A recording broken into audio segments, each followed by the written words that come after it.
বাংলাদেশী প্রথম সমকামী মুসলিম যুবকের জাঁকজমকপূর্ণ বিয়ে। যুক্তরাজ্যের পশ্চিম মিডল্যান্ডের ওয়ালসন শহরে বাংলাদেশি বংশোদ্ভূত জাহেদ চৌধুরী ও সিম রোগান বিয়ে করে। এটি প্রথম সমকামী বিবাহ বলে দাবি করা হচ্ছে। ওয়ালসাল শহরে বিবাহ রেজিস্ট্রেড অফিসে পাঞ্জাবি পাঞ্জামা পরে বিয়ে পিড়িতে বসেন জাহেদ ও রোগান। তাদের বিয়ের ভিডিও প্রকাশ করা হয়েছে অনলাইনে। বিয়ের পর 24 বছর বয়সে জাহেদ মিডিয়াকে বলেন, পরিবারের কাছ থেকে সহায়তা পেতেন না তিনি।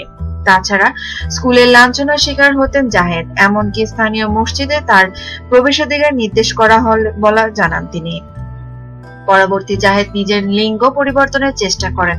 তার যৌনগত আচরণ পরিবর্তনের জন্য গার্লফ্রেন্ডের ব্যবস্থা করা হয়। পরিবার তাকে হজ পালনে সৌদি আরবে নিয়ে যান।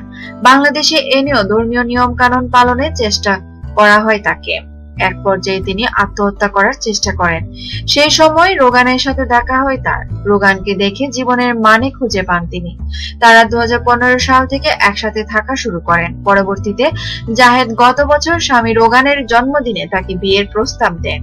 জাহেদ বলেন, আমার পরিবার মনে করে সমকামিতা একটা রোগ এবং এটি আরোগ্যযোগ্য। তাদের মধ্যে কেউ কেউ আবার এটিকে জীবনের একটি ধাপ বলে বিবেচনা করে। যারা এই ধরনের ধারণা পোষণ করেন তাদের সবাইকে আমি বলতে চাই, ঠিক আছে, আমরা পুরো বিশ্বকে দেখিয়ে দিতে চাই যে আপনি মুসলিম এবং সমকামী দুটিই হতে পারেন। জাহেদের স্বামী 19 বছর বয়সী রোগান বলেন, প্রত্যেকটা পদক্ষেপের সঙ্গীর পাশে দাঁড়াবে তিনি বলেন, সমকামী হওয়া ভুল কিছু নয়, এটা কোনো ধাপ নয়, মানুষের শুধু কিছুটা সমর্থন দরকার। যুক্তরাজ্যে মুসলিম সমকামী বিয়ের কথা শোনা যায়নি। এটি দেশটির প্রথম মুসলিম সমকামী বিবাহ বলে উল্লেখ করেছেন ইন্ডিপেন্ডেন্ট। ইংল্যান্ডের গির্জা, মসজিদ এবং অত্যন্ত 500টি সংস্থার প্রতিনিধিত্বকারী মুসলিম কাউন্সিল অব ব্রিটেন 2013 সালে ইংল্যান্ড এবং ওয়েলসের সমকামী বিবাহ বৈধতার বিষয়ে প্রতিবাদ করে। তবে স্কটল্যান্ডে সমকামী বিবাহ বৈধ ঘোষণা করা হয়েছে। নিত্য নতুন খবর পেতে আমাদের সঙ্গেই থাকুন এবং সাবস্ক্রাইব করুন।